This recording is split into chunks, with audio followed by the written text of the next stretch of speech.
Sean Diddy Combs' former assistant Brendan Paul took the stand Friday as one of the prosecution's last major witnesses in Combs' ongoing trial. Paul, a 26-year-old Syracuse basketball player from Ohio, worked for Combs for 18 months, starting in late 2022. On March 24, 2024, as federal agents raided Combs' houses in Los Angeles and Miami, Paul was at a Miami airport with Combs, where he was questioned by federal agents. The authorities released Combs but arrested Paul for possessing 0.7 grams of cocaine that he testified belonged to Combs, but he didn't tell authorities out of loyalty to his boss. Paul said he didn't realize the cocaine had been in one of his bags and his heart dropped when he saw it. He was released from jail the next day on a $2,500 bond. The charges were dropped and he stopped working for Combs.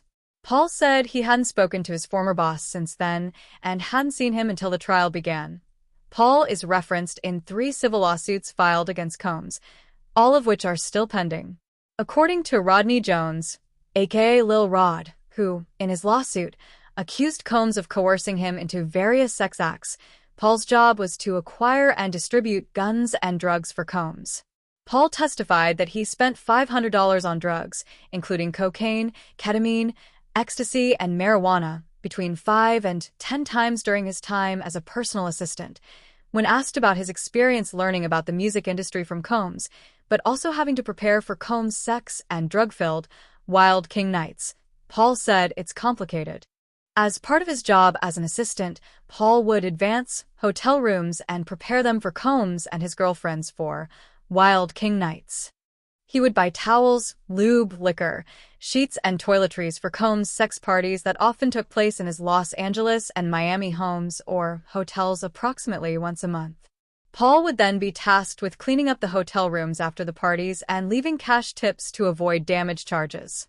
He testified that he saw white drug residue in a hotel room once, and that one time Combs called him during a Wild King night and asked him to go to a sex shop to purchase a woman's outfit, but never specified which one to buy. Paul disputed his label as a drug mule for Combs, and when asked if he would work for a criminal, he said absolutely not. He also said that Combs instructed his assistants to move like SEAL Team 6 and that they wanted to keep their boss happy because he didn't take no for an answer. Combs' trial continued on Friday after a 2-day break. On Wednesday, Judge Arun Subramanian adjourned the court just after 9 a.m. after a juror called in sick with vertigo symptoms, and on Thursday the court recognized the Juneteenth holiday. Federal prosecutors said earlier in the week that they would rest their case on Friday.